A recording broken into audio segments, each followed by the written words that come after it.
Muy buenas noches, muy buenas tardes, que el Señor me los bendiga. Nuevamente tenemos aquí un debate presente con el hermanito apologista Guido Rojas, defendiendo la fe católica, y el hermanito Salvador Barragán, apologista evangélico, defendiendo por la fe cristiana evangélica.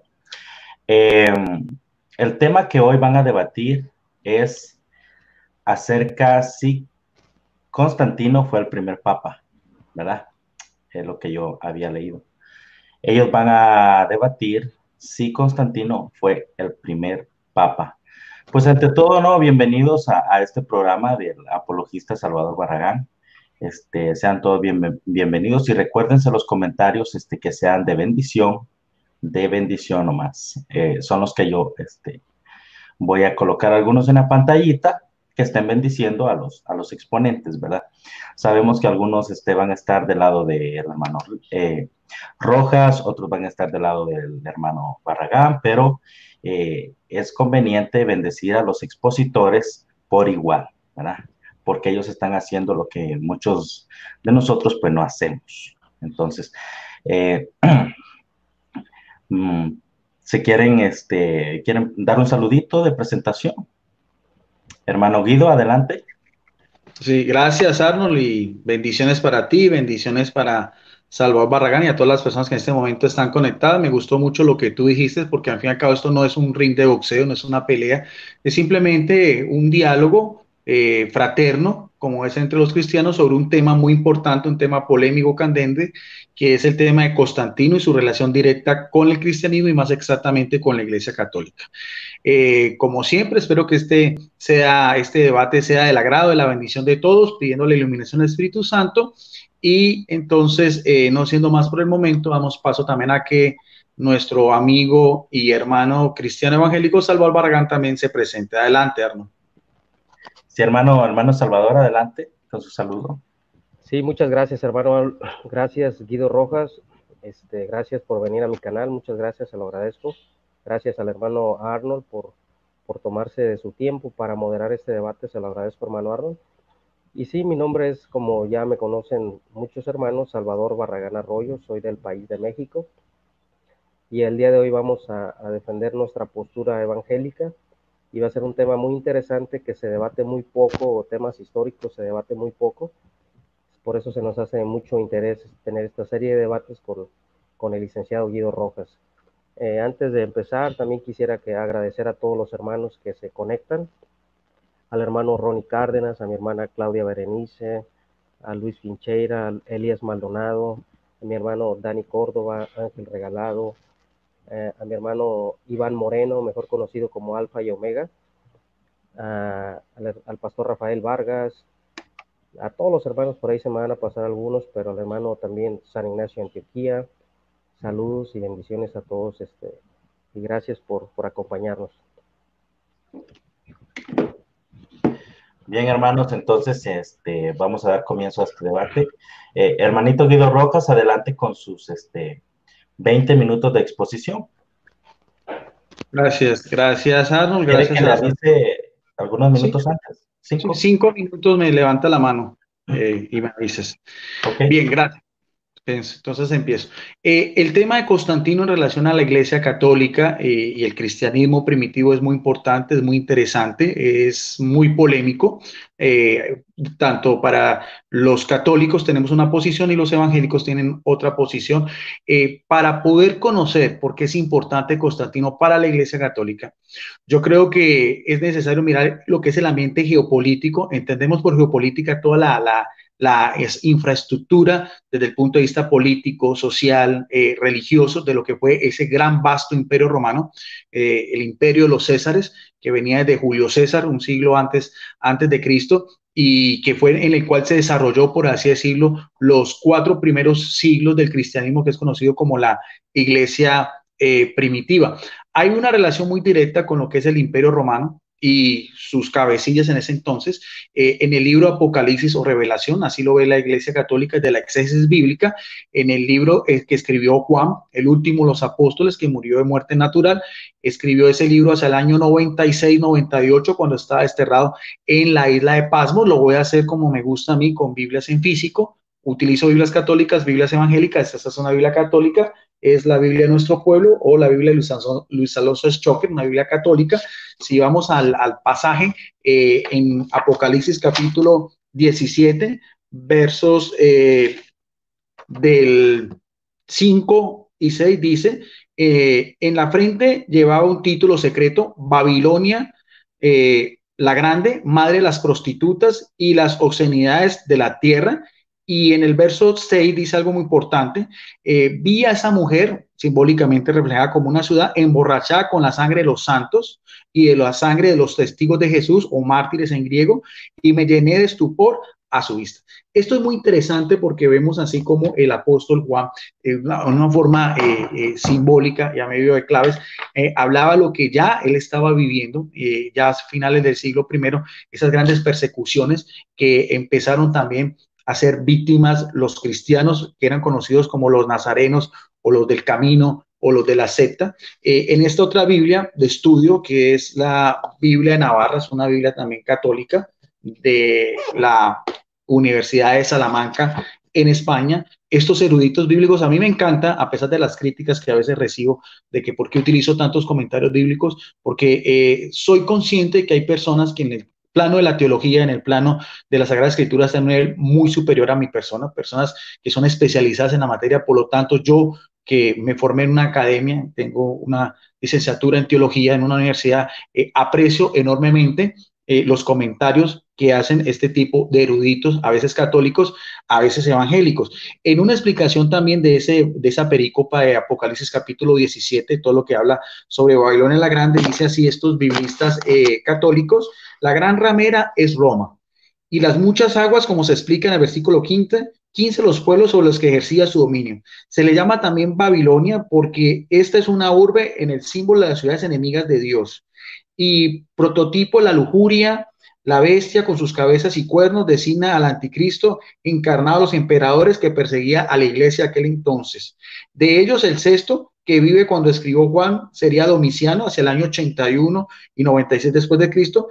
Los 5 primeros serían Calígula, del año 37 al 41, Claudio, del 41 al 54, Nerón, muy interesante del 54 al 68, que fue el que mandó a matar a Pedro y a Pablo, de eso no hay duda, quedó muy claro en el video pasado con el apologista Salvador Barragán, el uno crucificado boca abajo en la colina vaticana, Pedro, y el otro Pablo, por ser ciudadano romano, decapitado afuera de la ciudad de Extramuros, en una población que llamaba Trefontane, cuyos sepulcros pertenecen a la Iglesia Católica de tiempo atrás. Sigue diciendo, porque estamos por Nerón, después seguía Vespasiano del año 69 al 67, al 79 Tito, el 78 del 79 al 81, el séptimo sería Nerva, del 96 al 98, la bestia hace el número 8, aunque el autor la identifica como la 7 en el verso 11, probablemente con Nerón, los 10 reyes en el versículo 12, simbolizan los reinos satelitales de Roma. Esto es lo que se conoce bíblicamente como la gematría bíblica, los números simbólicos que aparecen específicamente en este libro con sus referentes explicaciones.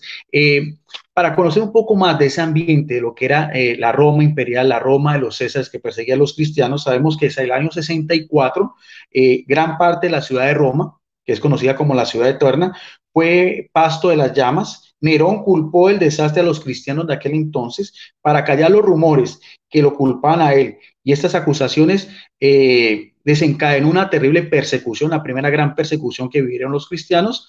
Prendió fuego la ciudad como excusa para reedificarla con mayor magnificencia y darle el nombre de Nerópolis en su honor. O le influyó también, posiblemente, dicen algunos historiadores, su esposa Popea, una prosélita judía conocida por su odio a los cristianos de aquel entonces. El historiador romano Tácito de aquel entonces dice: a sus súplicas se unió el escarnio, de manera que perecía desgarradora por los perros estos cristianos, mastines de aquel entonces, tras haberlo hecho cubrirle con pieles de fieras, o también clavados en cruces. Al caer el día eran quemados de manera que servían como iluminaciones, antorchas humanas en todo lo que era la Vía Apia y también en los jardines del emperador Nerón.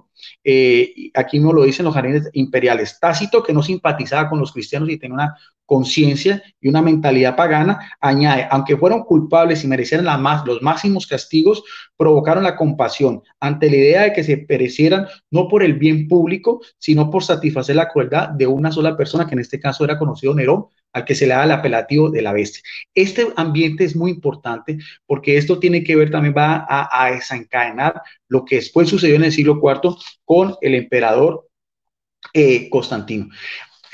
Si nosotros vamos a hablar, porque inclusive cuando el señor Salvador Barragán hizo un video sobre Constantino, él tocó esto de una manera muy soterada. Esto es muy importante porque estas épocas de las que fueron las persecuciones, 10 grandes persecuciones, se estima que fueron un promedio de unos 600,000 cristianos que fueron martirizados. Uno de ellos muy famoso, ya hemos hablado de ellos, Ignacio, obispo de Antioquía, al quien da por inicialmente el apelativo de católico a la iglesia fundada por Jesucristo, un obispo, episcopo, sucesor inmediato de los apóstoles. Pero el panorama de los mártires es muy interesante y sobre todo en este mismo ambiente, por ejemplo, en el imperio de Nerón, César, hacia el año 54 y 68 sabemos que fueron martirizados los apóstoles Pedro y Pablo. Después vino Domiciano hacia el año 81 y 96. Vienen otros mártires muy importantes, Flavio Clemente, Domitila, Asilio y Gabrión, que eran cónsules romanos.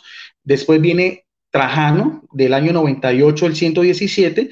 Aquí viene este personaje que decíamos, Ignacio, obispo de Antioquía, y también Simeón, obispo de Jerusalén. Después viene el emperador Adriano, del año 117 al 138. Ahí no hubieron persecuciones.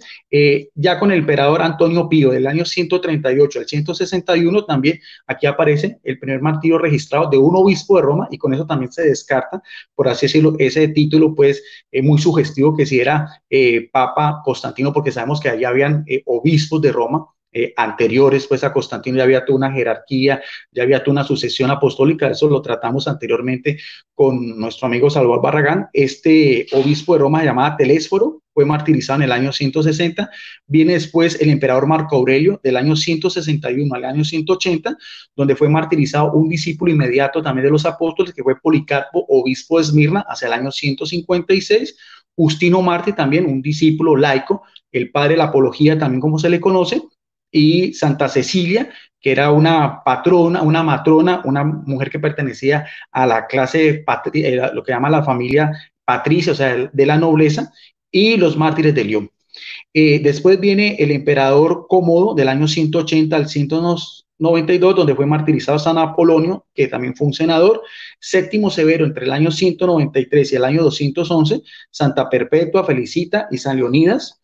Después viene el emperador Masimio, del 235 al 238. Aquí viene también un papa que fue Ponciano, del año 365, y también un presbítero romano que fue Hipólito Romano. Viene Decio, del año 250 al 251, también otro obispo de Roma, Fabián. Y Valeriano, del 253 al 260, también San Cipriano. Y después Sisto II, también otro papa, y Lorenzo, un diácono. Esta serie de estas historias, de las actas, los martirios de ellos, algunas se conservan, y es importante porque esto no es espurio, esto no es documentos falsificados de la Iglesia Católica, esto no es nada que no se pueda cotejar desde el punto de vista histórico. Por eso estoy dando fechas, emperadores y también los mártires en relación a la Iglesia Católica, que era la única que existía en aquel entonces. Para esa época, ningún historiador, apologista, por más títulos que tenga, nos puede hablar de mártires, ni en la iglesia evangélica, luterana, ni bautista, ni presbiteriano, ni metodistas, ni anabatistas, ni ninguna, ni calvinista, ni tantas cosas. Todos estos eran católicos, jerarcas, como vimos, unos episcopos, otros presbíteros, habían diáconos y también había laicos en general. Y después de eso, después de Galeriano, viene tal vez la persecución más horrorosa. Creo que también Salvador Barragán hacía algunas énfasis de él, que fue el emperador Domiciano, anterior a Constantino, porque esto es muy interesante, del 284 al 305. Ahí fueron asesinados un oficial romano que llamaba Sebastián. De eso también Salvador Barragán habló mucho, como también estos oficiales romanos no adjudicaban su fe por todo lo que era el amor que tenían que rendirle y la adoración o el tributo al César. También viene otro obispo de Roma, Marcelino, que fue martirizado en el 304, otras mujeres que fue Santa Inés, una niña, y Santa Lucía, al cual se le sacó los ojos. O sea, de todos esos martirios, y también Vicente, y que fue un diácono, y San Casiano. Ahora, la Iglesia Católica registra todo eso en un libro que se llama el Martirologio. El Martirologio era un tratado de los mártires de esta época, dispuesto según el orden de su martirio el día de su muerte, porque para la Iglesia Católica así mismo se puede constatar en lo que eran las catacumbas de Roma, los subsuelos de las grandes de la ciudad eterna, donde eran enterrados estos mártires, donde se celebraba la Eucaristía, y para la Iglesia Católica el día de la muerte es, por así decirlo, el día de triunfo, es el día en que se nace para la vida eterna. De este libro que se llama Roma, ya lo he mostrado, es un libro solamente de turismo de Roma, este no es de la Iglesia Católica, pero vamos a ver, por ejemplo, aquí aparece lo que, cuando habla en la página 118, sobre lo que eran las catacumbas, aquí aparece el término catacumbas, podemos mirar a ver, estos son algunos sepulcros de estos mártires, de estos cristianos que fueron vilmente asesinados solamente por tener una fe cristiana contraria a la religión politeísta de aquel entonces. Aquí vemos los sepulcros. Estos ya son pruebas arqueológicas, como me gusta mostrar a mí. Dice, por ejemplo, aquí está la tumba de Santa Cecilia, en la antigua Vía Apia, enfrente de la estatua de San Sebastián, abajo, en las catacumbas del mismo nombre. La una en la catacumba Santa Cecilia y la otra y el otro en la catacumba de San Calixto. Y así podemos nosotros hablar sobre estos mártires. Ahora, ¿por qué es interesante esto y por qué hice énfasis en esto? Porque estos personajes, todas estas personas fueron, como decíamos, martirizadas o dieron su vida en lo que se conocía como el Circo Máximo. Ese era el lugar donde eran ajusticiados estos cristianos. En este libro también aparece aquí una maqueta, porque ya el Circo Máximo no existe, dejó ya, simplemente ahorita hay un campo, pero aquí hay algunas inscripciones sobre lo que se celebraba en el Circo Máximo, que eran también carreras de caballos, ¿ve? Aquí está. En este Circo Máximo fue donde posiblemente la gran mayoría de estos personajes fueron martirizados por su fe cristiana católica, porque para eso sí, como decíamos, y con eso no quiero hacer alarde, nada de esas cosas, no existía otra iglesia cristiana y no hay forma, así diga nuestro señor amigo Salvador Barragán, que eso es algo que lo ha dejado ahí como en el tintero. Él habla muchas veces en sus videos que existía una iglesia cristiana independiente de la católica desde el siglo I, pero nunca ha podido mostrar unas pruebas como lo hago yo, con pruebas arqueológicas, con pruebas históricas, con nombres reales que usted, estos nombres que he dicho yo aquí, que os puede usted investigar en cualquier buscador en internet y se va a dar cuenta que están íntimamente relacionados. En este Circo Máximo, que tenía, como dice acá, representación del Circo Máximo en el Museo de la Civilización Romana, donde se conserva también el relieve del siglo III que representa una fase de la carrera en el Circo Máximo. Este Circo Máximo medía 600 metros por 200, podía contener a una auditoria de 320,000 espectadores que asistían a las carreras de carros que allí tenían lugar. La más importante era la de los Ludi Romani o Juegos Romanos. En la primera mitad del mes de septiembre se abrían con una procesión religiosa en la que tomaban parte las más altas autoridades civiles y religiosas de la ciudad. Para esa misma época, entre el siglo I y el siglo II, hubo un poeta pagano llamado Juvenal, que satíricamente dijo una frase que se ha hecho muy común, donde decía que las personas iban a este Circo Máximo y la frase es pan y circo. Era porque ese era el entretenimiento de las masas, con el cual, por ejemplo, estos emperadores romanos subyugaban, por así decirlo, y tenían pues cautivo, porque eso era por aquel entonces las mayores atracciones que se conservaban. Otras frases muy comunes de aquel entonces era una que decía Damnatio ad bestia, o sea, los condenados a las bestias, y más exactamente una que decía Christiani a leones, que quiere decir los cristianos a los leones.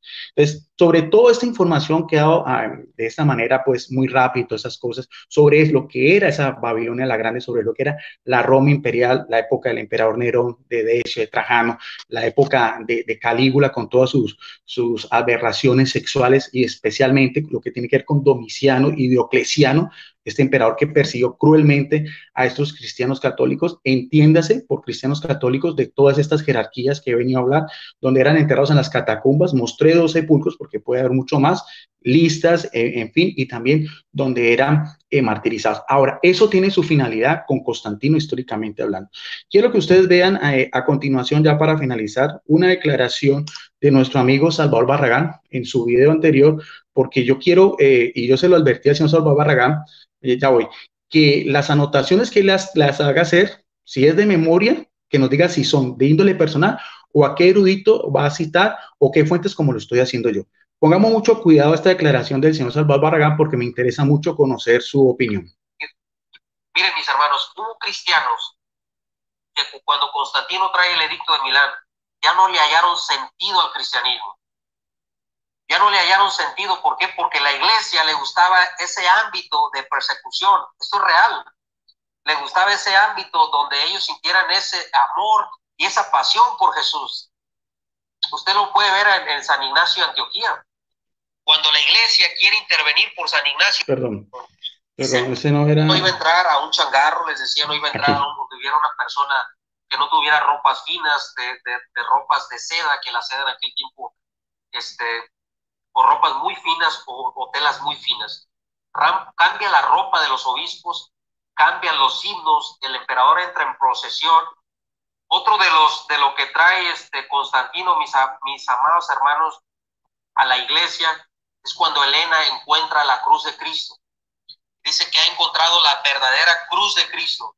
Entonces ahí empieza un desorden en la iglesia. Empieza con la veneración de reliquias. Me podrán sacar sí, para el siglo II, el siglo III, ya había cristianos que sí veneraban reliquias. Había cristianos muy supersticiosos de origen griego que sí veneraban de las catacumbas. Podía tener una mayor influencia en su oración. Entonces, para avanzar, mis amados hermanos, y para no estar repitiendo lo mismo, les decía que este emperador Constantino muere. Constantino muere. La iglesia, les decía que en los tiempos primitivos los cristianos no participaban. Y otro de los beneficios que trajo Constantino fue el puesto gubernamentales a los cristianos. ¿Qué quiere decir esto, mis hermanos? Que los cristianos empezaron a participar de la orden política del imperio. Los cristianos empezaron a ser beneficiados por el emperador a tener puestos gubernamentales dentro del imperio.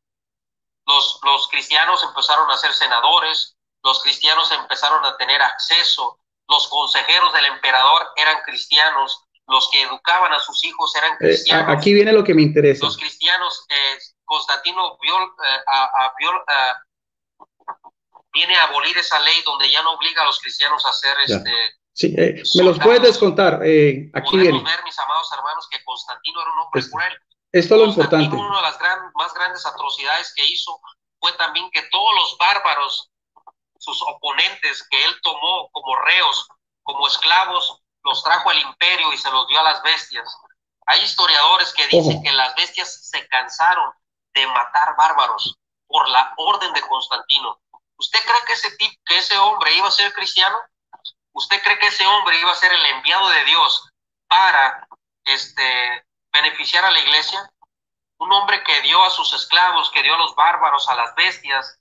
Y les vuelvo a repetir que hay historiadores que dicen que las bestias se cansaron de devorar gente, se cansaron de desbaratar gente, se cansaron de tanto personas que murieron a manos y la crueldad de Constantino. Bien, con eso termino y simplemente quería que delante de las cámaras de todas las personas me diera a mí, el señor Salvador Barragán, esta prueba de lo que está refiriéndose acá, porque habla de historiadores, pero no da razón de qué historiadores habla él, de que Constantino mandó a matar a cientos de bárbaros devorados por los leones. Gracias, Arnold, y le damos paso a Salvador Barragán. Sí, bueno, de hecho, te faltaba un minuto. Si nomás realmente lo que yo estaba esperando era alguna señal de inconformidad del hermano Salvador para detener esa grabación, pero no vi ninguna incomodidad, hermano No, Salvador. no, para nada, hermano, estamos bien. Claro. Ok, perfecto. Como dijo Luis Toro, conmigo se van heridos pero no engañados. Quiero aclarar, Arnold, ya que todavía me falta un minuto, que no sé por qué me descontroló, pero lo que sí quería, no simplemente, no estoy poniendo en tela de juicio a lo de San Juan, solamente sí quería, porque yo llevo 30 años estudiando, jamás había escuchado hablar que el emperador Constantino hubiera seguido como estas mismas actividades barbáricas que lo hablamos anteriormente, y que mandara a los bárbaros a adorar de los leones. Él habla de historiadores y esta es la oportunidad para que el señor Salvador Barragán, con la seriedad que debe hacerse en estos videos, me diga a mí de qué historiador, qué fuentes, bajo qué circunstancias y qué documentos históricos me dan a mí pie para esa afirmación. Adelante. Claro, ahora sí, ahora sí terminó tu tiempo. Bueno, entonces, hermano Salvador, viendo que usted está plenamente cómodo, que no hubo ningún disgusto, todo está bien, este, eh, pues adelante con su exposición. Tiene 20 minutos, hermano. Sí, gracias, hermano. Sí, buenas noches a todos. Como les decía, ¿verdad? Conmigo se van heridos, pero no engañados. El tema, antes de empezar el debate, quedamos con Guido, que era Constantino. Nunca hablamos de esto, pero yo le voy a dar pruebas al señor Guido Rojas, ya que Guido Rojas pide pruebas y esto y lo otro. Bueno, el tema es demostrar si Constantino fue papa o no. Yo no me voy a desviar de mi tema, ni me voy a desviar de mi argumentación, ni mi mirada va a estar en otro tipo de cosas. El sacerdote e historiador católico Philips Hughes nos dice sobre Constantino lo siguiente: en sus maneras siguió siendo hasta el final pagano de su vida. Esto lo dice en su historia del cristianismo en Londres en 1934, en el tomo 1, en la página 1, dice lo siguiente: Constantino no es necesariamente el fundador del catolicismo, pero es el hombre que el diablo usó para que el cristianismo se haya mezclado con las ideas no enseñadas por los apóstoles. Martín Carrega escribe: Constantino mezcló la antigua religión de los misterios paganos con el cristianismo y el resultado fue la Iglesia Católica Romana.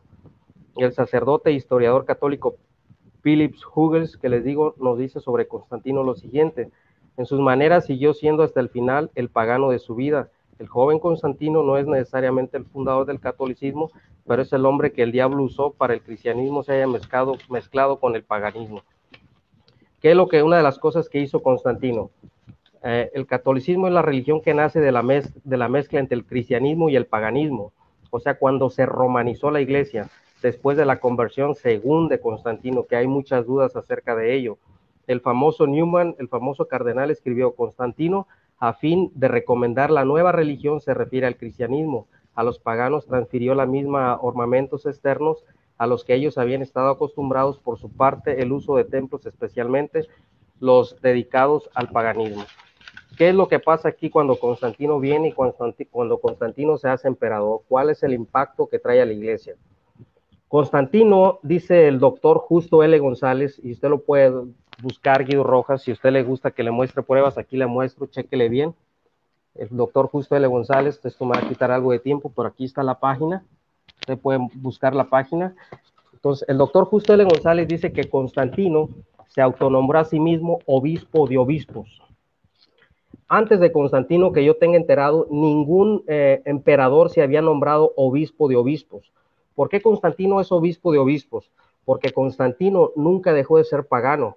Constantino no le importaba mucho la religión, ya que él simpatizó con el arrianismo influenciado por Eusebio de Cesarea. Constantino tenía el control eclesiástico que no se saliera de control. Entonces, ¿qué es lo que pasó con la iglesia y el Estado? Este libro que le voy a citar, Guido Rojas, es La historia del cristianismo. El autor es Borre Harry. Usted lo puede buscar en la página.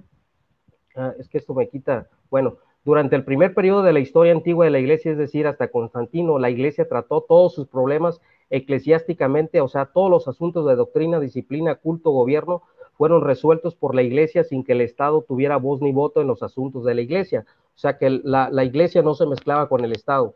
La iglesia no consultaba a los emperadores. Cuando viene Constantino y conquista todas las tierras y se hace emperador, las cosas cambian. Dice: con Constantino esto cambió completamente. Los emperadores que le precedieron vieron la importancia de la religión para asegurar la unidad del imperio. Por lo tanto, siguió la misma política de ellos, pero con una diferencia. Para los primeros emperadores, la religión romana pagana era el elemento de unión que favorecían, mientras para Constantino fue el cristianismo. Los emperadores, esto es muy importante y quiero que todos los católicos y todos los hermanos evangélicos pongan atención para que vean la diferencia antes de Constantino y después de Constantino. Los emperadores paganos edificaron templos paganos, Constantino edificó iglesias cristianas. Los emperadores paganos sostenían a los sacerdotes paganos, Constantino subsidió, pagó económicamente al clero cristiano.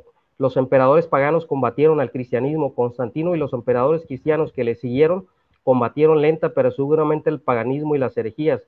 En un principio el paganismo era la religión lícita y el cristianismo la religión ilícita. Al final del IV siglo el cristianismo católico era la religión lícita y el arrianismo y el paganismo eran religiones ilícitas. Todo había cambiado, sin embargo, en cierto sentido. Le voy a platicar una historia así rápidamente acerca de cómo Constantino influye, para que Guido no me niegue que Constantino no metió mano negra dentro de la iglesia. La controversia donatista, la relación profunda y de gran alcance que Constantino introdujo entre la iglesia y el Estado comenzó casi desde su triunfo sobre Magencio en octubre del 312. En el año 311, ya era emperador Constantino, un nuevo obispo de nombre Cecilio fue ordenado en Cartago. Uno de los obispos que participó en la ordenación, Félix de Aptunga, fue acusado de haber entregado las escrituras durante la reciente persecución. Por esta razón, los acusadores de Félix consideraban nula la ordenación de Cecilio. La iglesia oficialmente apoyó a Cecilio, pero muchos obispos se les opusieron. El resultado, un cisma en la iglesia de África del Norte. Los que se oponían a Cecilio eligieron su propio obispo, de nombre Mariorino. Cada facción excomulgó a otra y ambas apelaron a Constantino en el año 313 para que se resolviera la disputa. Constantino aceptó la invitación y convocó un sínodo antes de Nicea, que se reunió en Roma. El concilio declaró que Félix era inocente de las acusaciones que se le hacían y convalidó la elección de Cecilio. El problema se complicaba más por el hecho de que Constantino había dado apoyo financiero a la iglesia de Cartago, es decir, el grupo de Cecilio, pero a la nueva iglesia de Mariorino, de modo que el cisma se hizo aún más hondo. En el año 314, Constantino convocó un concilio mucho mayor que debía reunirse en la ciudad de Arles, en Galia. Fue el primer concilio que se celebró en el oeste de Europa, también apoyó a Cecilio. El cisma en África del Norte siguió aumentando en extensión y gravedad. En el año 316, Constantino intervino por la fuerza a los disidentes, les quitó sus sitios de reunión, desterró a los obispos, entre los cuales se hallaba Donato. Esto había sucedido a Mariorino y de él se deriva el nombre del movimiento separatista. La acción de Constantino no trajo la paz y en el año 321 abandonó todo intento de poner en práctica su decreto. Se halla tan importante frente a los donatistas como sus antecesores respecto a los cristianos, con la diferencia de que antes había sido persecución de paganos a cristianos y ahora era de cristianos a cristianos. El cisma donatista se prolongó durante unos 100 años y luego fue desapareciendo gradualmente. ¿Cuál fue la nueva relación entre la iglesia y el Estado? Así pues, el comienzo de la relación entre la iglesia cristiana y el Estado, la conducta con relación a la controversia donatista, estableció el siguiente modelo de procedimiento para tratar cualquier otro problema de amenaza a la unidad del imperio.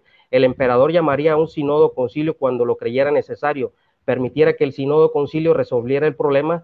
Si el fallo no aceptado por algunas de las partes, el emperador haría cumplir la decisión con el poder del Estado. De este modo, el procedimiento siguió al convocar al concilio de Nicea y en muchos otros casos fue de esta manera. No fue solo la celebración de los concilios que la iglesia y el Estado colaboraron, sino también en muchas otras cosas. He aquí algunos ejemplos. El clero estaba eximido del pago de impuestos y de prestar servicios públicos a veces gravosos. Estas ventajas llevaron a muchos hombres adinerados a ingresar al ministerio para evitar el pago de los impuestos. ¿Qué quiere decir esto? Que mucha gente adinerada, pagana, se hizo obispo de alguna ciudad con el permiso y la autoridad de los emperadores para no pagar impuestos. ¿Qué me puede decir Guido Rojas acerca de eso? Cuando ellos dicen que Constantino no tenía autoridad sobre la iglesia, yo le digo a Guido Rojas que Constantino sí metió autoridad sobre la iglesia, porque Constantino era el que decidía y el que ponía paz dentro del imperio acerca de los cismas, ya sea con los donatistas, los separatistas, con los arrianos. Entonces podemos ver, Guido Rojas, que Constantino por eso se considera obispo de obispos, porque Constantino, la iglesia, dentro del poder eclesiástico, no estaba por encima de lo que Constantino decía. La iglesia siempre estuvo sujeta al imperio. Cuando la iglesia y el Estado se casan es cuando empieza una paganización cruelmente dentro del catolicismo romano.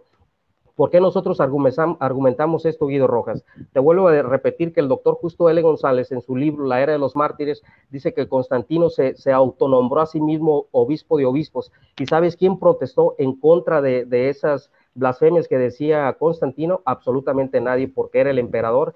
Y uno podemos verlo esto con Eusebio de Cesarea, cuando él le alaba mucho a Constantino. Por eso Constantino hoy en día en algunas iglesias católicas ortodoxas, Constantino es venerado como santo, Guido Rojas. Por los latinos no, pero por los ortodoxos sí, que también se hacen llamar católicos. ¿Qué fue de las otras cosas que trajo Constantino que me pusiste en el video? Dice el doctor Justo L. González en su página 141. Tras la conversión de Constantino, en la página 141, para que lo busques y lo leas y te puedas educar un poquito acerca de lo que hablo.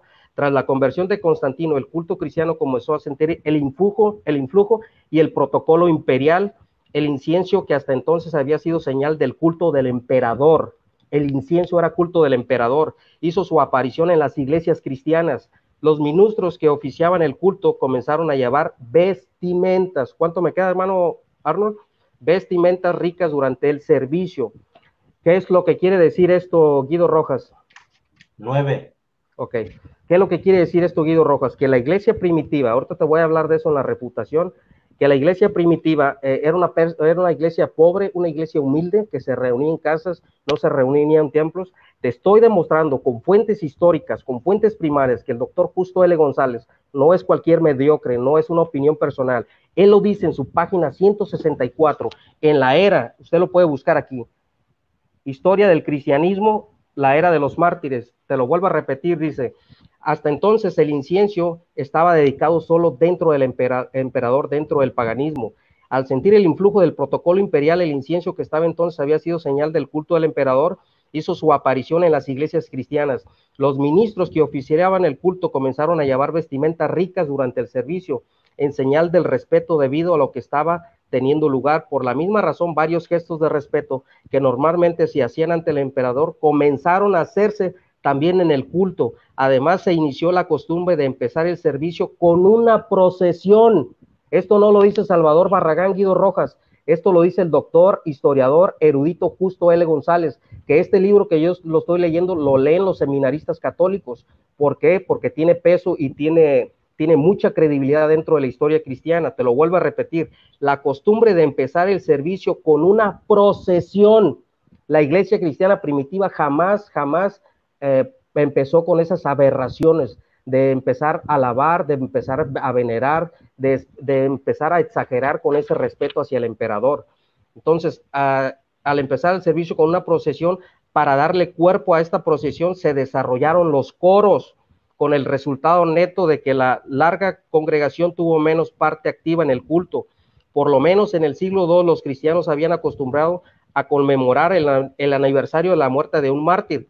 Aquí es donde te voy a contestar tu otra pregunta, Guido Rojas, que me hiciste, que me pusiste el video ahí, que yo no tengo problemas con eso, de un mártir celebrando la comunión en el lugar donde el mártir estaba enterrado.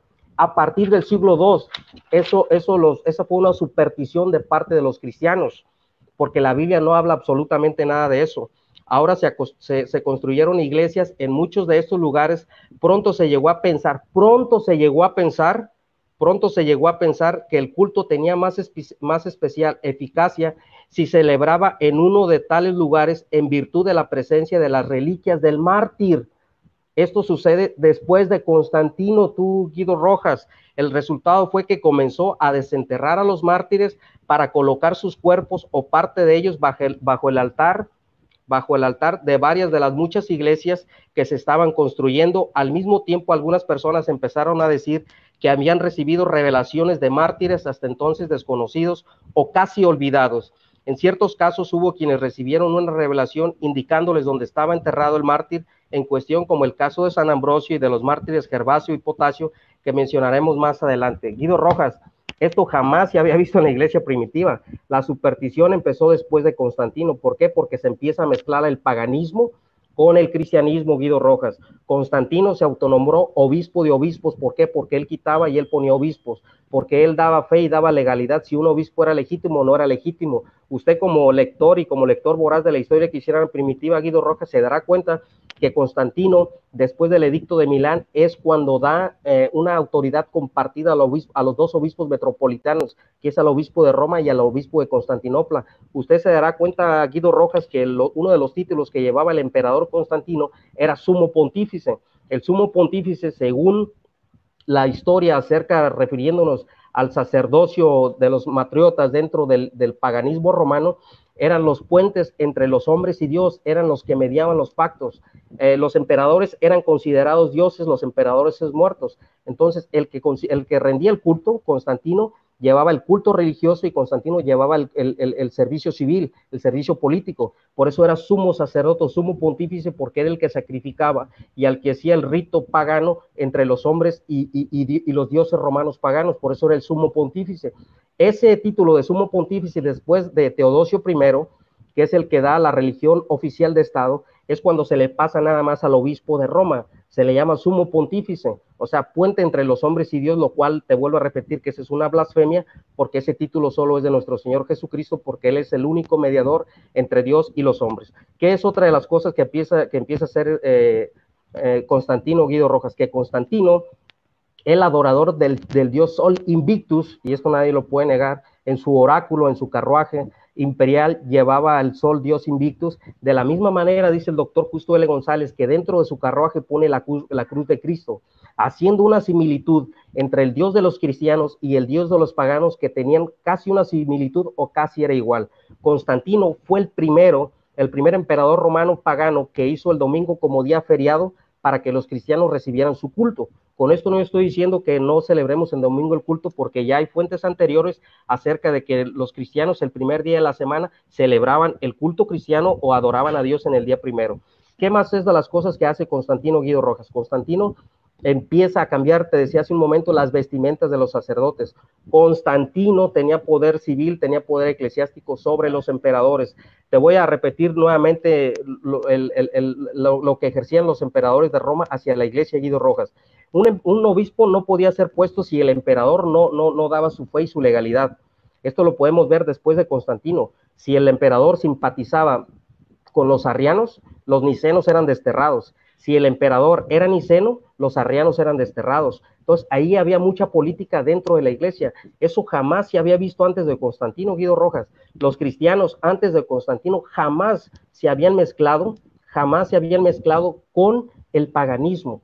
Jamás habían permitido que un pseudo cristiano o algún cristiano dijera que el Sol Dios Invictus fuera igual al Dios de los cristianos. Jamás habían metido a un emperador en procesión o una procesión antes de empezar el culto. Eso es paganismo, eso es meramente, y perdón por la palabra expresiva que voy a decir, pero eso es satanismo, eso es adoración, eso es veneración, exagerar en el respeto hacia un emperador. Entonces, todo esto lo podemos ver, la influencia política, la influencia eclesiástica. Los historiadores resumen que a Constantino en realidad le importaba muy poco la religión, o le importaba muy poco si era arriano, si era niceno, si la Trinidad, etcétera. Él lo único que quería era guardar el imperio. Él lo único que quería era tener la comunión de los cristianos para que no hubiera disturbios, para que su ejército, para que su imperio se permaneciera fuerte. Entonces, él se inclinaba hacia donde hacía la balanza. Podemos verlo esto, Guido Rojas, dentro del concilio de Nicea. Eusebio de Cesarea, que era un arriano, aunque estuvo a favor del concilio de Nicea, después se retracta. Es cuando Atanasio es desterrado de sus tierras. Por eso este personaje Atanasio, yo le tengo mucho respeto acerca del credo de Atanasio, porque él fue uno de los que no dobló su rodilla ante el emperador. Él fue uno de los que no dobló su rodilla ante el emperador y defendió la ortodoxia cristiana primitiva de la Trinidad, de la deidad del Hijo, de la deidad de Jesucristo. Pero ahí en adelante, atrás, Guido Rojas, podemos ver cómo Eusebio de Cesarea a Constantino lo pone, y usted lo puede ver. Le voy a mostrar las fuentes, cómo Eusebio de Cesarea pone a Constantino como el enviado de Dios, como el salvador de la persecución, no de la vida eterna, como el salvador de la persecución de los romanos. Incluso hay historiadores que se atreven a decir que Eusebio de Cesarea puso a Constantino como el vicario, o sea, como el representante de Dios en la tierra. ¿Por qué? Porque los había salvado de las persecuciones. Eusebio de Cesarea también venera a Constantino de una manera muy exagerada. Por este motivo, los ortodoxos veneran a Constantino como un santo, como un beato. Cuando yo le digo, Guido Rojas, que muchos, y eso lo voy a poner en la refutación, Cuando yo le digo que Constantino influye en la apostasía total, influye en la paganización de los cristianos con los paganos, todo esto es un desarrollo gradual. En los tiempos de Teodosio I, que también fue emperador, cuando da cuando da la religión oficial de Estado como el cristianismo, la conversión a cristianos, Guido Rojas, ya no era por el llamado de Dios, ya no era por fe, ya no era por la necesidad de un salvador, era por edicto del emperador. Cuando las iglesias se empiezan a llenar de paganos, cuando las iglesias se empiezan a llenar de indoctos, cuando el paganismo se empieza a meter dentro de la Iglesia Católica Romana, es cuando viene una total apostasía, es cuando viene un total sincretismo dentro del catolicismo romano. ¿Qué es esto? Una mezcla del paganismo con el cristianismo. Por eso yo siempre he dicho que la Iglesia Católica Romana es una religión híbrida que ha mezclado el cristianismo con el paganismo. Y todo esto se deriva, Guido Rojas, acerca de que los cristianos de aquel tiempo simpatizaron con el Imperio Romano, simpatizaron con las herejías de Constantino, simpatizaron con las blasfemias que se decían en aquel tiempo y las introdujeron dentro del cristianismo. Por ese motivo nosotros, y como lo dice el doctor Justo L. González, Constantino se consideró obispo de obispo, administrador de administradores, porque administraba el poder civil, administraba el poder político y también tenía influencia en administrar la iglesia. No le importaba si fueran nicenos, no le importaba si fueran arrianos, él lo que quería era que el imperio se tuviera intacto y no hubiera divisiones. Por eso él se inclinaba y por eso él se decía que era un hábil político. ¿Por qué? Porque a él le interesaba mantener la unidad del imperio y de la religión. Pero Constantino también hizo muchas cosas aberrantes que la iglesia no protestó y la iglesia simpatizó. Muchas gracias, hermano Salvador. Entramos a la etapa de las refutaciones. Hermanito Guido Rojas tiene 15 minutos para refutar. Adelante con sus 15 minutos. Por favor, apagamos los micrófonos. Bien, gracias. Por favor, cuando falten 3 minutos, me avisas, por favor. Mire, amigables amigos, ustedes fueron testigos de la intervención de nuestro amigo Salvador Barragán en la forma tan sutil como desvió la atención de lo que yo había dicho, porque eso no lo ha podido probar y no lo va a poder probar porque eso está en su imaginación. En su video que llama Constantino fundó la iglesia romana, yo dije, no, es que se me desconfiguró, pero él decía, y ustedes lo vieron, que Constantino mandó a los bárbaros, a las bestias, al circo máximo, y que eran devorados por los leones a tal punto que los leones se cansaron de comer bárbaros. ¿Eso dónde está? ¿Eso dónde lo dice? Si el doctor Justo González, ¿dónde está? Muéstreme una prueba histórica, muéstreme una lápida, una descripción de la época para poder nosotros hacer eso, porque él decía en ese primer video que Constantino era un endemoniado. El otro que dice Constantino, su influencia pagana, que si era adorador del sol, todas las cosas, esos son datos de orden histórico que son relevantes en relación a lo que él hizo, que es lo más importante, lo más interesante es haberle dado libertad a los cristianos. Eso es por lo cual la Iglesia Católica reconoce lo que pasó en Constantino. Hablé de los mártires y el señor Salvador Barragán no puede probar que alguno de todos esos mártires haya sido un cristiano evangélico que pertenezca a la iglesia de él. Yo, por el contrario, sí puedo mostrar que esos mártires eran católicos, eran obispos de Roma, eran presbíteros, eran diáconos y pertenecían también a familias patrísticas, como habla de Cecilia, de Inés y de el diácono Lorenzo, que fue quemado en una parrilla, y esa parrilla todavía se conserva en la iglesia de San Juan de Letrán, al igual que los sepulcros de Pedro y de Pablo. Eso tampoco el señor Salvador Barragán ha podido explicar. También es una incongruencia el señor Salvador Barragán en sus videos. En unas veces dice que la iglesia cristiana, la verdadera apostató en el siglo I, otras veces que en el siglo II, ahora dice que en el siglo IV apostató. Pero también, si eso es verdad, ¿dónde queda, como así decimos, la acción santificadora del Espíritu Santo cuando Jesucristo dijo que ni siquiera el poder de la muerte podrá vencer a su iglesia en Mateo 16, 18?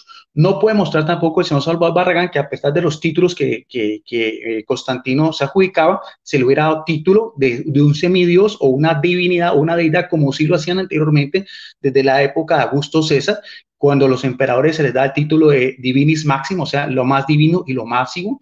Eso no pasa con Constantino.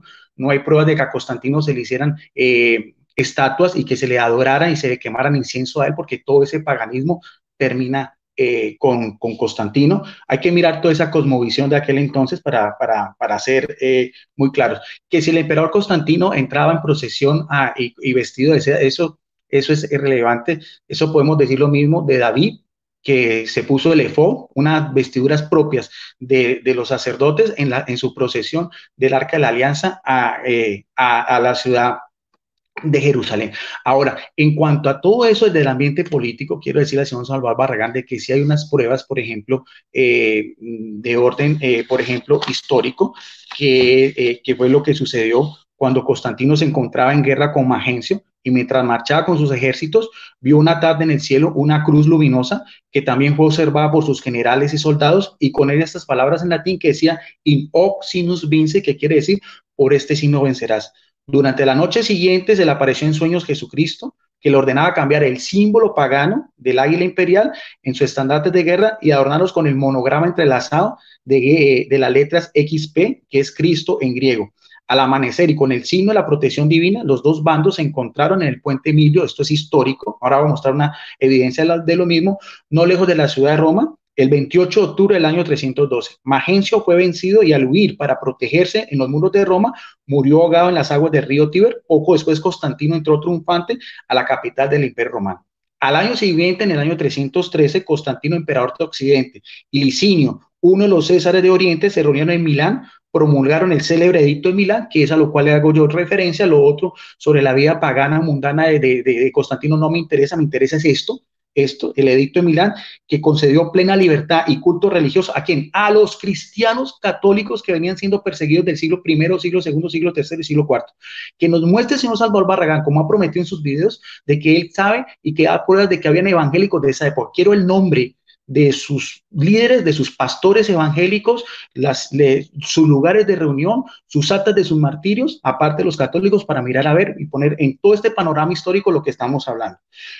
Constantino devolvió estos bienes a la Iglesia Católica, que habían sido perseguidos durante los 3 siglos pasados. Este es el monograma que llama el crismón, que colocó el emperador Constantino en sus estandartes. Este símbolo cristiano ya se encuentra en las catacumbas desde el siglo III, o sea, anteriores a Constantino.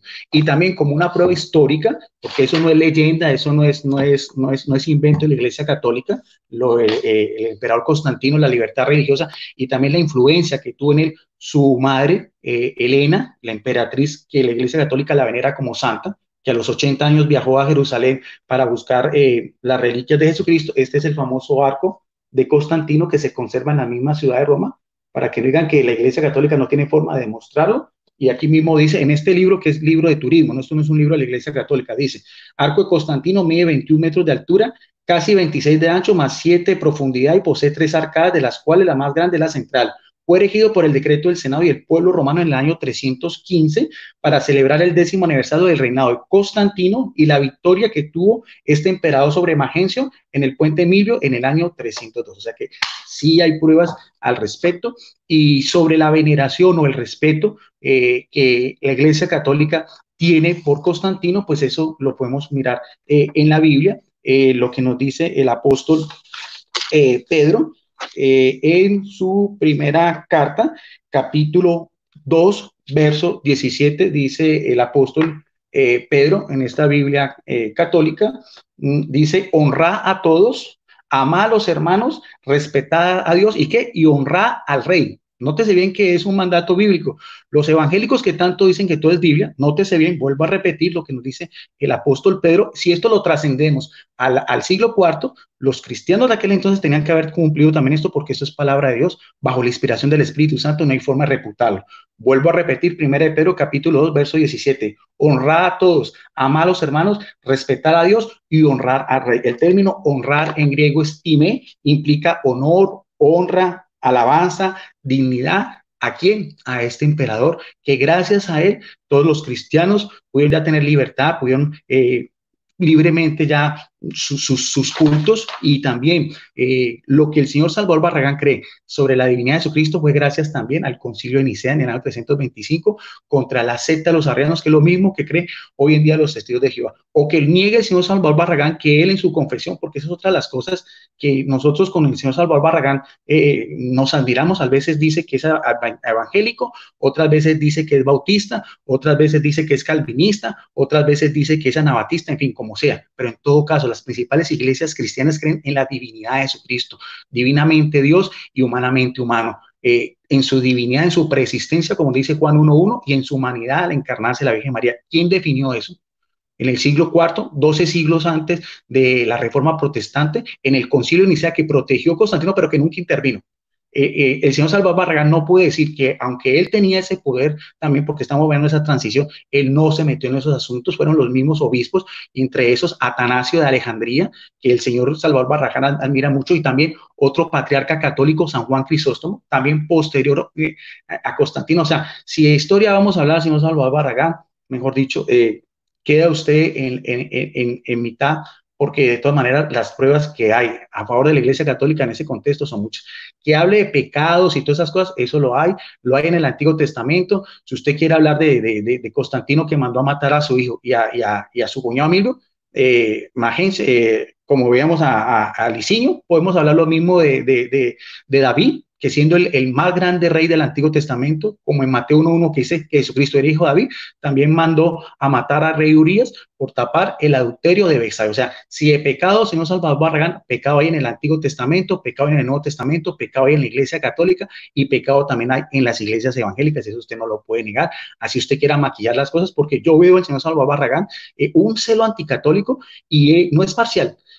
Dice solamente la parte que le conviene de todas estas cosas en contra de la Iglesia Católica, pero la otra parte, ¿por qué no la dice? ¿Por qué no habla que después también con Jerónimo de Dalmacia se da la Vulgata, la divulgada, la Biblia, también en ese mismo contexto, y que incluso, aunque él dice que la Iglesia Católica no hizo la Biblia, pero sí los documentos que utilizan los biblistas evangélicos, como a la rama que pertenece al señor Salvador Barragán, son de la misma época de la Iglesia Católica, del siglo IV de Constantino. O me va a decir que el Códice Vaticano o el Códice Sinaítico no es de esa época, y no son las mismas bases históricas de los mismos manuscritos de griego koiné que utilizan las iglesias evangélicas a la cual usted pertenece. Y todo eso después de ¿quién? De Constantino, después de que la iglesia pudo respirar un poco y siguió siendo también imperfecta. El Papa Juan Pablo II decía: la Iglesia Católica tiene luces y sombras. O sea, no podemos negar eso, porque sigue siendo una iglesia de humanos.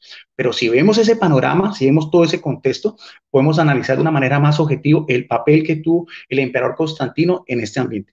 Para finalizar, yo sí lo único que quiero hacer mención, y quiero que el señor Salvador Barragán lo tome con respeto, porque no es nada personal. Yo sí quiero, señor Salvador Barragán, de todo lo que usted diga de Constantino, que sea fiable históricamente. Lo único que yo en 30 años que llevo estudiando la Iglesia Católica, jamás escuché hablar lo que él decía de que el emperador Constantino mandó a matar a estos bárbaros en el Coliseo y que las bestias se cansan. Eso sí es lo único que yo no acepto, porque al menos que me lo demuestre.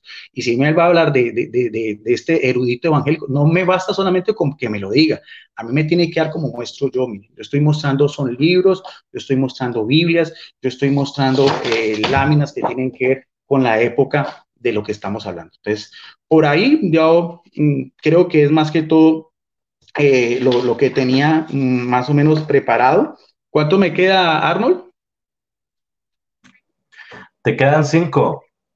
Bueno, listo. Entonces, para concluir más que todo, ahora también hay otra cita bíblica también, ya que el señor Salvador Barragán habla mucho, y eso le parece pues como una cosa inaudita, un pecado, que ya los cristianos podían ser senadores y podían tener libertad y podían pues tener ciertos derechos. Mire, también el apóstol Pablo, en lo que es la carta a los Romanos capítulo 13, verso 1, también dice a los cristianos esto mismo, que también trasciende el siglo IV. Dice que cada uno se someta a las autoridades establecidas, pues toda autoridad procede de Dios, y él ha establecido que exista. O sea, las autoridades también vienen de Dios. El que Constantino le diera libertad a los cristianos católicos está en su designio divino, que quería que esa iglesia dejara de ser perseguida, ya la iglesia de los mártires, que como decía Tertuliano, sanguis martirium semen cristiano, ya es otro avance.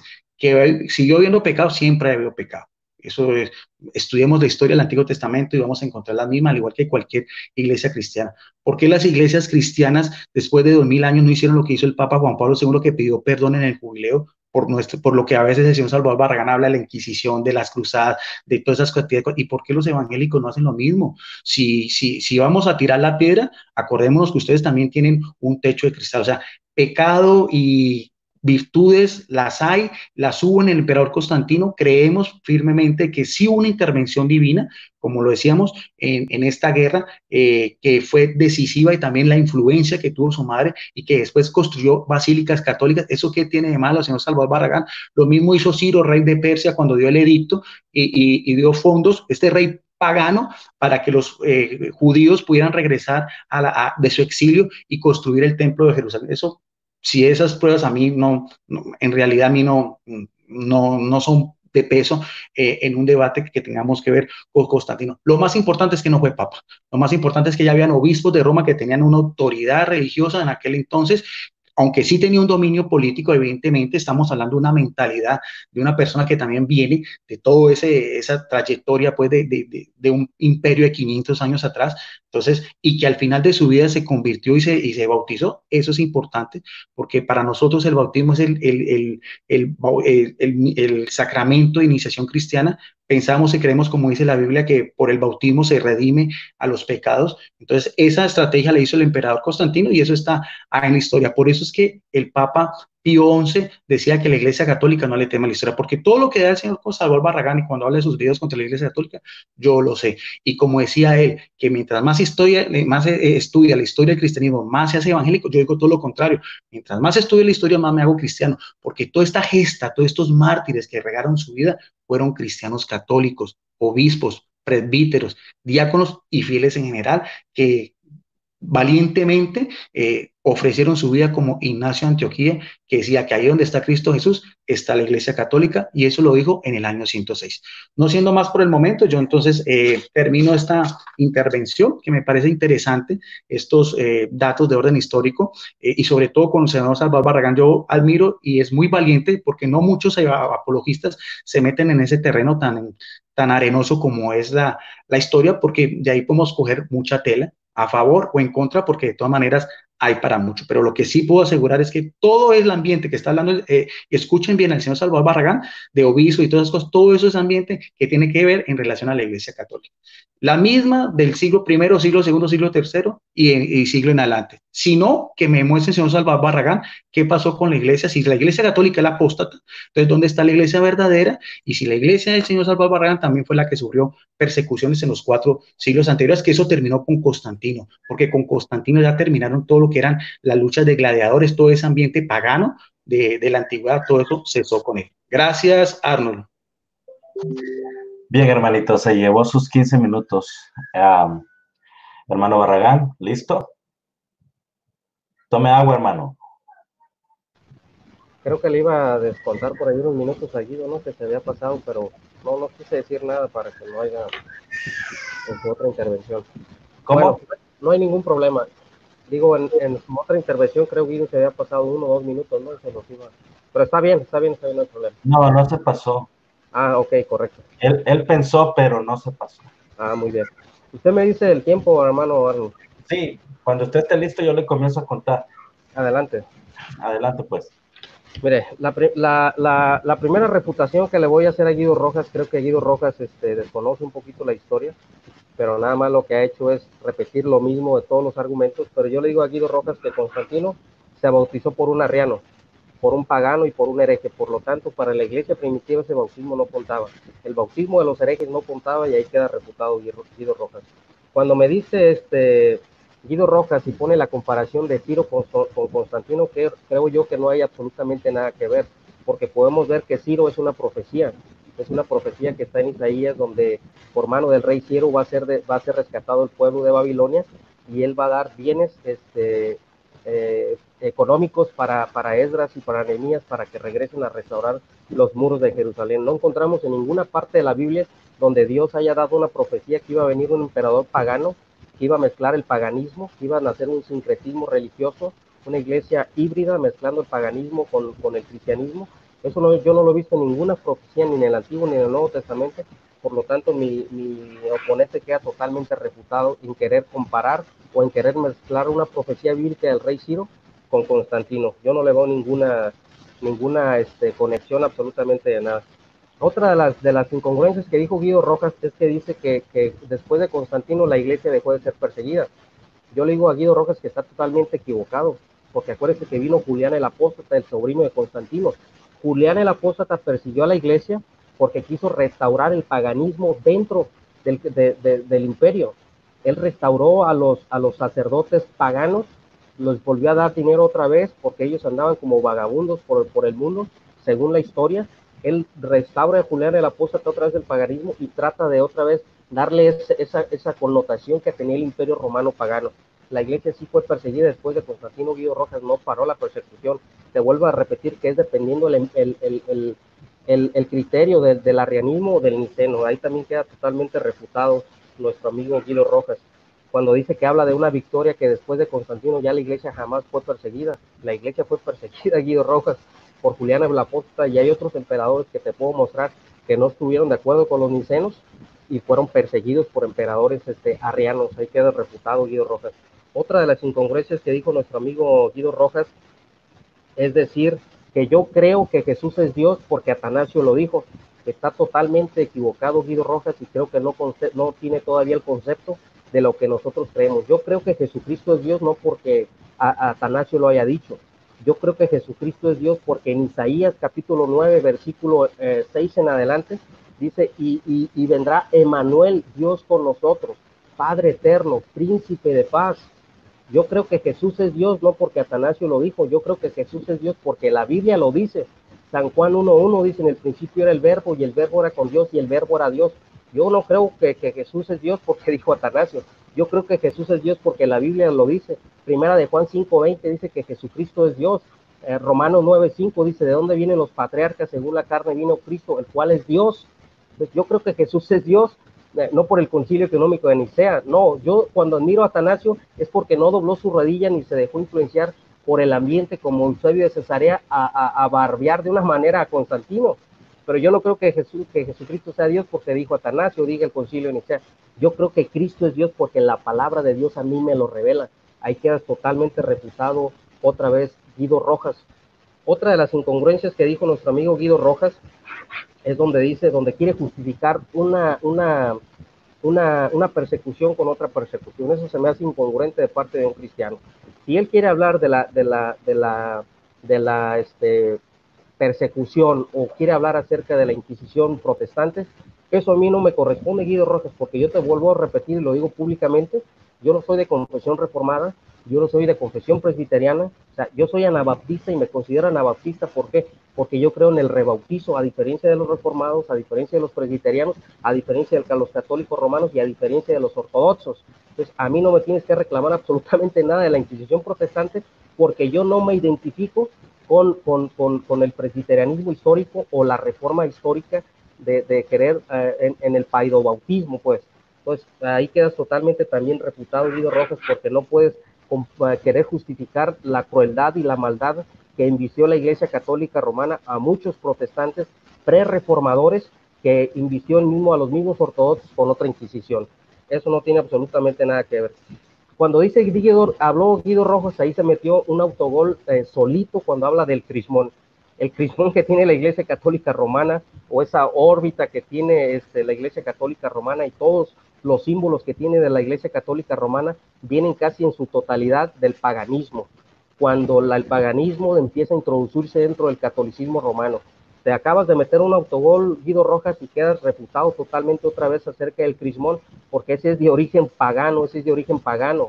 La Iglesia Católica Romana le ha dado un sentido diferente, le ha dado otra connotación religiosa, pero en sí es lo mismo. Como decimos en México, un dicho muy coloquial, es la misma gata pero revolcada. Como dicen los cubanos, es el mismo perro pero diferente hueso. O sea, que es pagano y es de origen pagano y no tiene forma de justificarlo.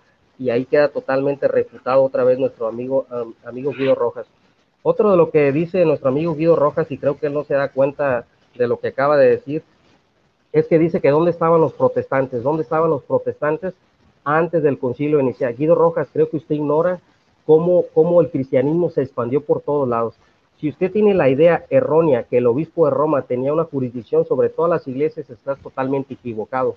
El reinado de Edesa, y usted sabe perfectamente de lo que le hablo, el reinado de Edesa, el obispo de Roma no tenía jurisdicción sobre ella. Para el siglo III, dice el doctor Pablo Deiros, que para el siglo III había un promedio de 3 millones de cristianos, Guido Rojas, donde el evangelio había llegado al suroeste de Alemania, había llegado a España, había llegado a países nórdicos, había llegado a Arabia, había llegado al norte de África, había llegado a Europa, había llegado a infinidad de cosas, de lugares. ¿Usted cree que el obispo de Roma tenía una jurisdicción sobre todos esos cristianos? No, el mismo Tertuliano te refuta, Guido Rojas, cuando la sucesión apostólica empezó a tener tanto auge, y lo voy a tocar porque tú lo tocaste y aclaramos que ese no era el tema, pero usted lo tocó y lo voy a refutar con este tema. Tertuliano dice que cada cristiano está obligado a fundar una iglesia. ¿En qué sentido? Que tenemos que ser predicadores y enseñadores del evangelio, que el evangelio se centra en la muerte y la resurrección de Cristo, Guido Rojas. Entonces, cuando Tertuliano acude a la lista de la sucesión apostólica y lo dice claramente que acaso esas iglesias que no pueden demostrar por medio de una lista una sucesión apostólica no son cristianas, por supuesto que sí, siempre y cuando tengan una conexión doctrinal, una conexión de fe con Jesucristo, porque había muchas iglesias, tú, Guido Rojas, donde el cristianismo no se sabía por qué medio había llegado, lo dije en otro video. Entonces, no porque una iglesia no pudiera demostrar una sucesión no era cristiano, no, ese no fue el mensaje de Jesús. Yo quiero que usted me refute y me responda dónde Jesucristo dijo que por medio de una sucesión de listas se iba a conectar la iglesia con el cristianismo primitivo. Cuando usted me dice dónde estaban los protestantes antes de la reforma protestante, yo le digo que la iglesia cristiana primitiva siempre se ha mantenido pura en el evangelio. ¿Pura en el evangelio en qué sentido, Guido Rojas? Cuando yo le digo, y esto es algo verdadero, cuando yo le he dicho que desde antes de la reforma protestante siempre hubo cristianos que se mantuvieron puros dentro del evangelio, que no se contaminaron con las herejías de Roma, y una de las propuestas de la reforma, ya que usted tocó muchos puntos y muchos temas, nunca fue hacer una nueva religión, Guido Rojas. Lutero nunca quiso hacer una nueva religión. La única intención de Lutero era regresar la iglesia a los tiempos apostólicos. Lo único que quiso hacer Juan Calvino es regresar la iglesia a los tiempos apostólicos. Los 5 reformadores de Europa que marcaron la pauta de Europa quisieron regresar la iglesia a los tiempos primitivos. Nunca quisieron hacer una nueva religión a causa de la denagración que venía sufriendo la iglesia católica romana. Si usted me pregunta a mí, ¿dónde estaban ustedes antes de la reforma? Yo le digo que el evangelio puro siempre ha estado en el evangelio, en lo que es la palabra de Dios, Guido Rojas. La iglesia primitiva, la catolicidad de la iglesia, yo le vuelvo a repetir, yo no tengo ningún problema con eso. Yo sé que el cuerpo de Cristo invisible está en todo el mundo. Eso habla de una universalidad de la iglesia. O sea, que los salvos por gracia, los que han sido lavados, los que han sido regenerados, los que han sido santificados, los que han sido justificados, los que hemos creído en el verdadero sacrificio de Jesús, somos parte de esa iglesia. Olvídese de las denominaciones, olvídese de las etiquetas. Dios no viene, el Señor Jesucristo no viene por una denominación, Jesucristo viene por su iglesia, por los santos, por los salvos, por los que han sido apartados para su gloria y para su honra. Esa es la verdadera iglesia, la universalidad de la iglesia, yo no lo dudo. Yo lo que pongo en tele de juicio es la iglesia católica papista o la iglesia católica romana donde usted pertenece, que es una institución imperial. Cuando nace la iglesia católica imperial, que empieza a mezclar el paganismo con el cristianismo. Y ahí le respondo, señor Guido Rojas, a lo que usted acaba de decir. Cuando yo le digo, Guido Rojas, acerca de la vida eterna, cuando usted mencionó que los mártires, cuando usted mencionó que los mártires pensaban que la vida eterna la podían agarrar por medio de su martillo, yo lo voy a refutar de esta manera, Guido Rojas. Un ejemplo, había uno de los pensamientos de los mártires de aquel tiempo, y que usted tanto se jacta que eran católicos, era que por medio del martirio podían alcanzar la corona, podían alcanzar la vida eterna, o que era el precio que ellos tenían que pagar para alcanzar la vida eterna. Usted lo puede ver en San Ignacio de Antioquía, cuando escribe a Roma, que no quiere que intervengan por él. ¿Por qué? Porque de qué manera Dios, voy a parafrasear, de qué manera Dios lo va a galardonar, o de qué manera va a ser algo acepto para Dios.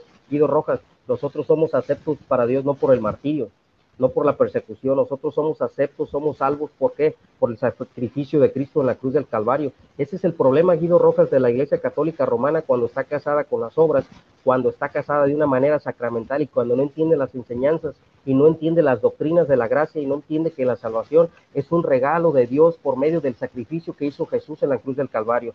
De esa manera no se puede conectar la iglesia por medio de todo lo que usted acaba de decir, que dice que son pruebas arqueológicas, que son pruebas de eso, que usted me podrá a mí mencionar todas las pruebas que usted quiere, pero mientras la Iglesia Católica Romana no pueda demostrar una conexión doctrinal con Cristo, queda totalmente refutado y queda totalmente descartado que esa no es la Iglesia de Cristo.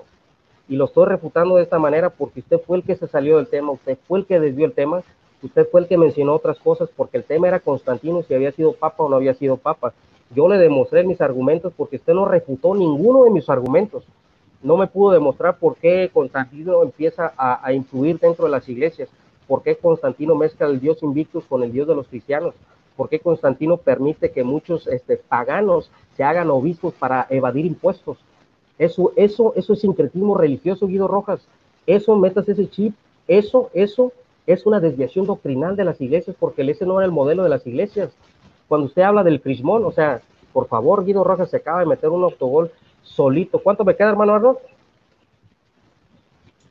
3. Ok, cuando usted habla del crismón, se metió otro autogol solito, Guido Rojas. Usted dice que Constantino no fue cruel, Guido Rojas. Bueno, y le voy, ahorita me llevaría, pero puede ser un video en Facebook y me comprometo, o en mi canal de YouTube lo pueden buscar, donde le voy a mostrar la fuente de lo que le hablé acerca de Constantino con los bárbaros, se lo prometo. Pero usted no puede decir que Constantino fue venerado, fue respetado porque fue una persona buena. Constantino era una persona cruel, Guido Rojas, que mató a su esposa. Constantino fue una persona cruel, Guido Rojas, que mató a su hijo Crispo. Constantino fue una persona cruel, Guido Rojas, que mató a su cuñado, que traicionó a su cuñado. Imagínense qué escrúpulos, qué sentimientos, qué amor a Dios, qué conversión puede tener una persona que se anima a asesinar a sus hijos por pensar que va a usurpar su lugar. Usted puede ver a David con su hijo que quiso usurpar su lugar. David jamás lo tocó porque él sí era un hombre de Dios.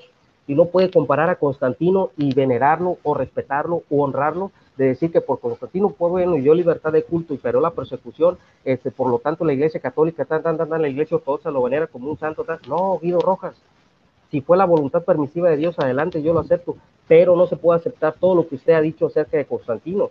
Por lo tanto, señor Guido Rojas, a mí se me hace una manera cruel y una manera despiadada en la cual usted ha argumentado que no ha refutado absolutamente nada de lo que yo le dije. Yo le dije de qué manera Constantino influye, empieza a pagar salarios, empieza a dar puestos a los obispos. ¿Usted sabe quiénes eran los que criaban o educaban a sus hijos? Eran arrianos, Guido Rojas. Él no sabía si eran arrianos, eran licenos, él quería cristianos que los educaran. ¿Usted sabe quiénes eran sus asesores políticos? Eran cristianos, Guido Rojas.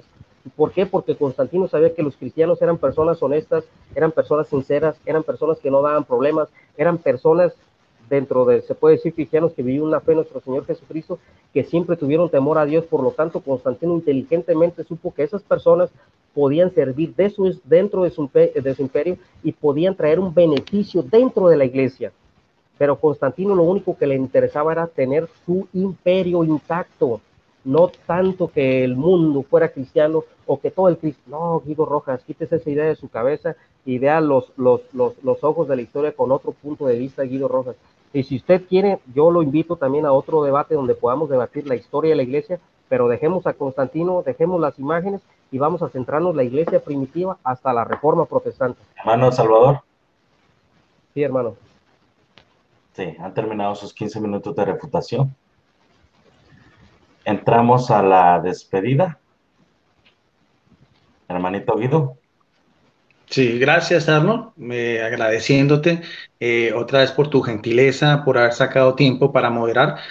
Sabemos que en los horarios en que estamos, por ejemplo, en este momento, aquí en Colombia son las 10:25, en México es una hora antes y en donde tú vives también creo que tuviste que hacer unos arreglos para poder cumplir esta cita, porque queríamos que fueras tú otra vez el moderador. Te agradezco inmensamente tu imparcialidad y tu ética, al igual que a mi amigo Salvador Barragán, que sabe que lo aprecio.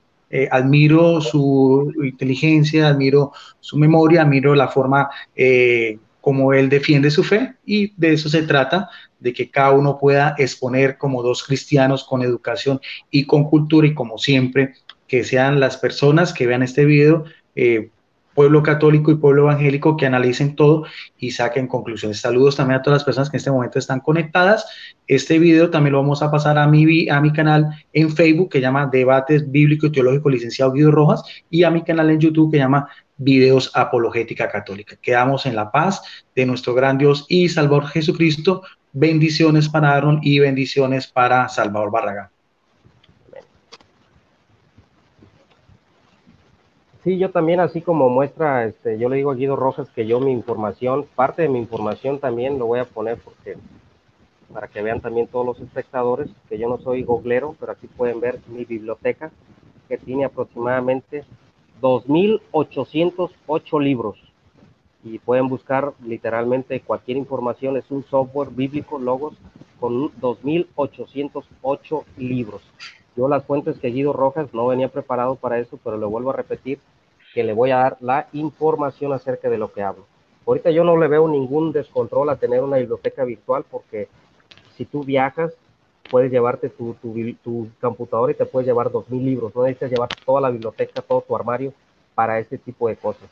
Nada más así como referencia y no es reputación ya ni es nada, ¿verdad? Nada más para una aclaración. Por tanto, lo que se ha dicho de las fuentes. Yo también le agradezco al licenciado Guido Rojas, al teólogo católico de Colombia, por tener ese valor también de defender de esa manera su fe. De verdad lo respeto, se lo reconozco. Le agradezco su amabilidad, le agradezco la forma que nos trata a nosotros y se dirige a nosotros los evangélicos. Gracias. Gracias también al hermano Arnold por amabilidad y por el tiempo que ha dispuesto para moderar este debate. Saludos a todos mis hermanos evangélicos que están en el chat. Saludos a todos los hermanos que apoyan este humilde canal que es para la gloria de Dios, y a todos los católicos también que están aquí en el chat, sean bienvenidos y gracias a todos. Hermanos, les voy a decir para que luego no digan que se me pasó. Parece ser que la audiencia, llegamos hasta 155, les gustaría hacerle una pregunta a cada uno. ¿Ustedes quieren que se les haga una pregunta, Guido Barragán? Sí, por supuesto. Bueno. Sí. Si es con respeto, sí. Claro, tiene que ser con respeto, si no yo aquí no paso nada. ¿Verdad? Porque luego hay cada fanático y hablo por los dos lados, ¿eh? Bien, entonces, audiencia, elabore su pregunta. Si es para Guido, escriba primero el nombre de él y hace su pregunta. Si no la hace correctamente, yo la voy a formular a como yo la entienda, ¿verdad?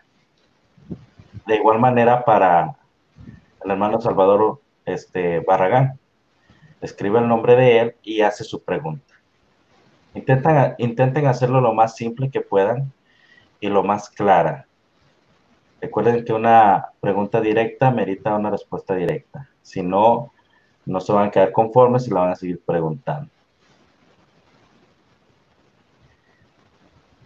He leído bastantes personas que querían hacer las preguntas. ¿Dónde están? Los exponentes están a su disposición. Ok. Aquí hay una pregunta para Guido. Ok, a ver. Dice así.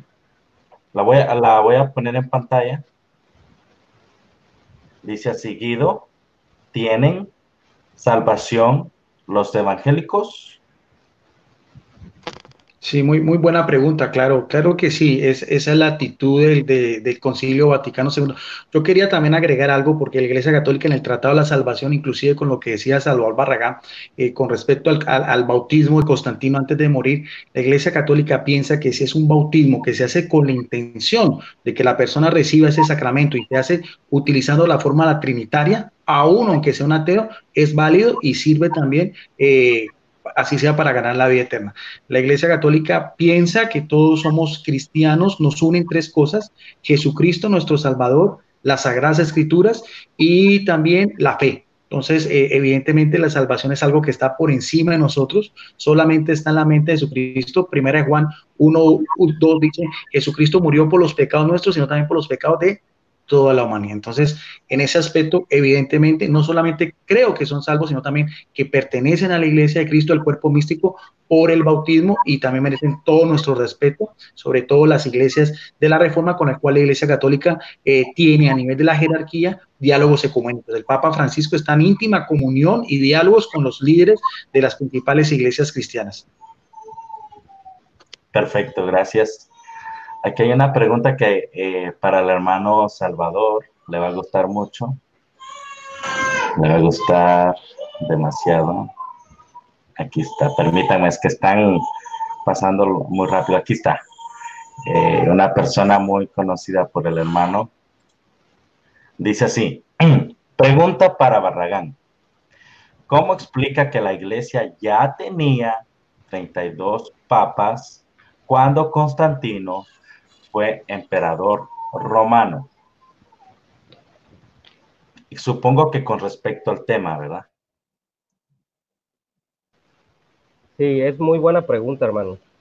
Siempre es algo que dice la Iglesia Católica, ¿no? Que antes de Constantino había 32 papas. La cuestión que veíamos con Guido Rojas en el debate pasado es que ¿cuándo es cuando hacen a Pedro papa? La Iglesia Católica Romana no tiene modo de demostrar que Pedro fue papa de Roma. Si vamos a empezar por esa primicia, que fue obispo monárquico, obispo como único que ejerció un poder eclesial dentro de Roma, eso no existe, ni en la Biblia, ni en la Iglesia Católica Romana, ni con Irineo de León, porque Irineo de León dice que los dos grandísimos apóstoles formaron o fundaron la Iglesia de Roma en el año 180 después de Cristo, según los documentos de Irineo de León. Antes no se puede probar, o sea, Clemente, San Ignacio, Pastor de Hermas, la Epístola Bernabé, la Didache, Policarpo de Esmirna, no hablan de un papado de Pedro en Roma. O sea, los 7 documentos de los padres apostólicos, que fue la segunda generación de los cristianos, nunca jamás mencionan a Pedro como obispo de Roma. Vamos a arrancar por esa primicia. ¿Cuándo fue cuando hablan de esa lista de los papas cuando llega hasta el Papa Liberio? ¿Cuándo sucede esto? En el catálogo liberiano. En el catálogo liberiano es cuando la Iglesia Católica Romana tiene el primer documento de una lista de genealogía sin interrupción hasta de Pedro hasta el Papa Liberio. Entonces, por eso siempre he dicho que la Iglesia Católica Romana tardó 4 siglos para hacer a Pedro Papa de Roma, que es la cabeza visible para la Iglesia Católica Romana. Entonces, yo quisiera que Elmer Arana o cualquier otro católico o en algún otro debate demostrara una lista antes de Irineo de León y entre ese lapso del catálogo liberiano o X de lo que estamos hablando, se mencionara una lista sin interrupción hasta el catálogo liberiano. Otra cosa que quiero agregar es que el título de papa no era exclusivo para el obispo de Roma. El título de papa se le daba a muchos patriarcas de la fe, se le conocía que eran muy tenidos en alta estima. Un ejemplo, Atanasio fue llamado papa y no fue obispo de Roma. El mismo Cipriano, si no mal recuerdo, fue llamado papa y no era obispo de Roma. Así sucesivamente podemos ir dando nombres que el título de papa no era exclusivo del obispo de Roma, eso se da siglos después, también es algo progresivo. Gracias, hermano. Gracias por su respuesta a los dos. Yo considero que es todo entonces, a menos que quieran. Hermanos, los apologistas expositores están un poco ya cansados, ya llevan más de 1 hora exponiendo, ya es noche en donde ellos viven, entonces yo creo que ahí disculpen por todas las preguntas que están haciendo. Casi me animaría yo a decir de que deberíamos de hacer un video en donde los exponentes solo se dedicaran a responder preguntas. Estaría bien, hermano, fíjense, no sé si Guido esté de acuerdo.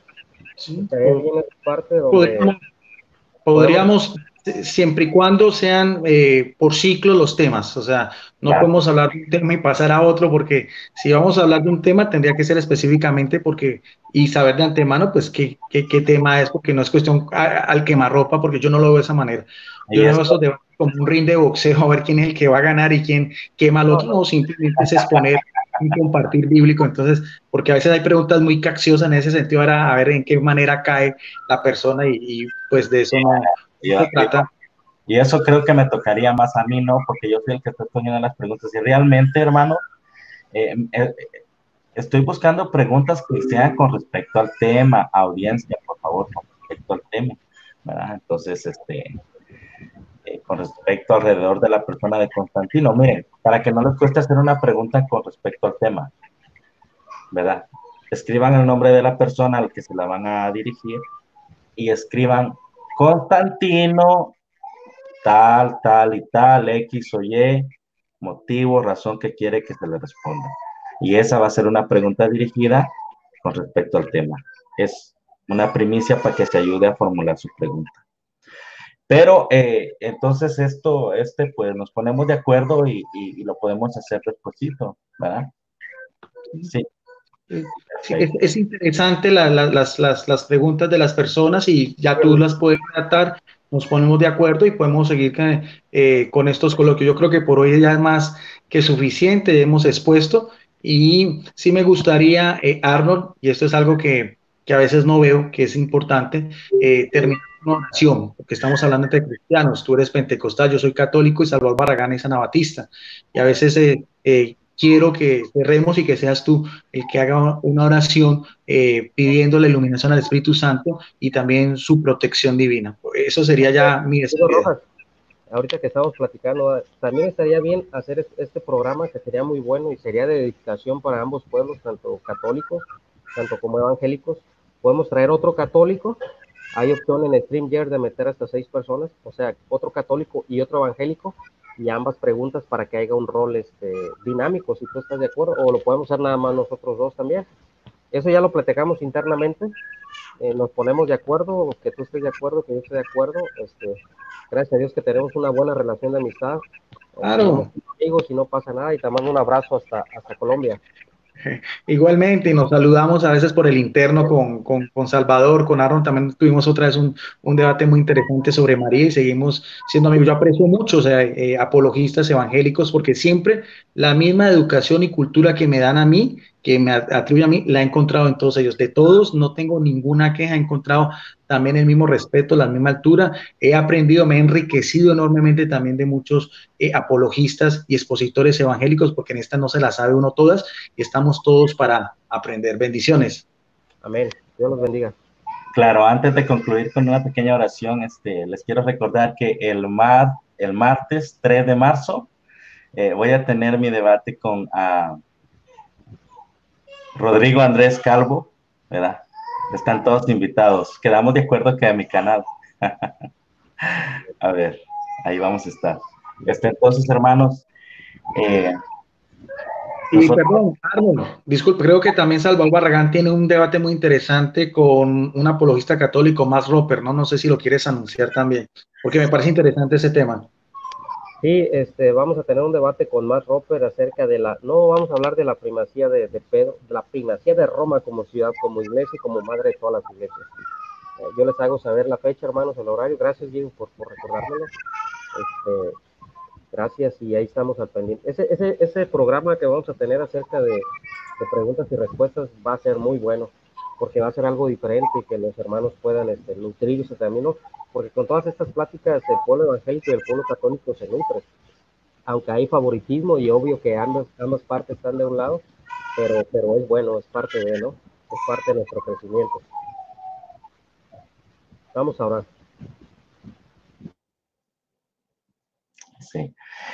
Señor Dios, nos presentamos delante de usted en el nombre de Jesucristo y le damos gracias al Espíritu Santo de Dios porque toda la audiencia aquí presente que nos siguió en vivo y todos aquellos que nos van a ver en repetición van a recibir su palabra rema, la palabra que los va a afirmar, la palabra que los va a hacer pensar lo que están, en dónde están y hacia dónde van. Y todo esto se lo agradecemos al Señor Espíritu Santo de Dios, que siempre está con nosotros, sobre nosotros y en nosotros, según la promesa del Evangelio de San Juan, en donde nos dice que Él nos guiará a toda verdad.